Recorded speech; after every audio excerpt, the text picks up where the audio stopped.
ازاي طورت الانجليش بتاعي في 4 شهور ودخلت انترفيوهات واتقبلت في شغل. بارت 2. انت لو فضلت كل يوم تحفظ 100 كلمه وتكتبهم وتترجمهم انت مش هتوصل لاي حاجه، لان في الاخر حصيلتك هتبقى صفر. ان احسن طريقه انت تقدر تهكر بيها عقلك وتحفظ كلمات بجد ويبقى حصيلتك فعلا انت بتحصل كلمات بجد، ان تحط كلمات في جمل. مش بس كده، انت لازم تراجع اكتر ما تذاكر.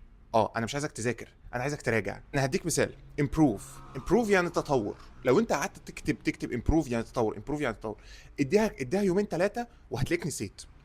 على النقيض تماما لو انت حفظتها بشكل I want to improve my English. improve حفظتها في جمله. مخك بيشتغل كده، مخك ما بيقدرش يحفظ كلمات، هو بيحفظ جمل، كونتكست، موضوع، قصه. حاجه انا عايزك تعملها عشان الكلمات دي تثبت في عقلك وما تروحش، تعمل حاجه اسمها السبيس ريبيتيشنز. ما تقعدش ساعه تحفظ كلمات وشكرا، او ساعتين وتقول انا حفظت.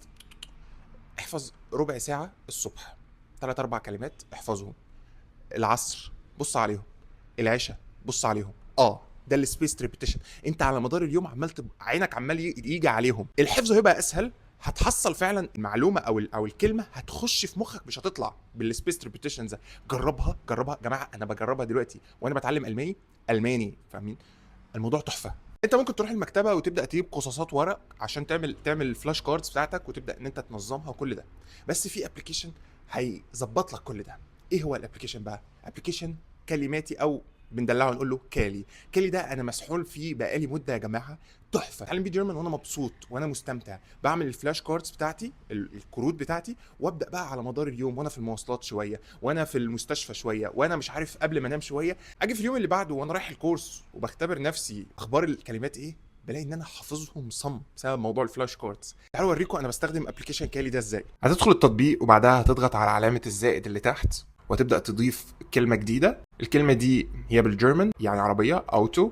بعدين هتضغط على علامه البحث عشان يبدا يقول لك الكلمه دي ايه ويديك اكزامبلز عليها. ده يعني الاكزامبل اللي انت هتحفظ منه.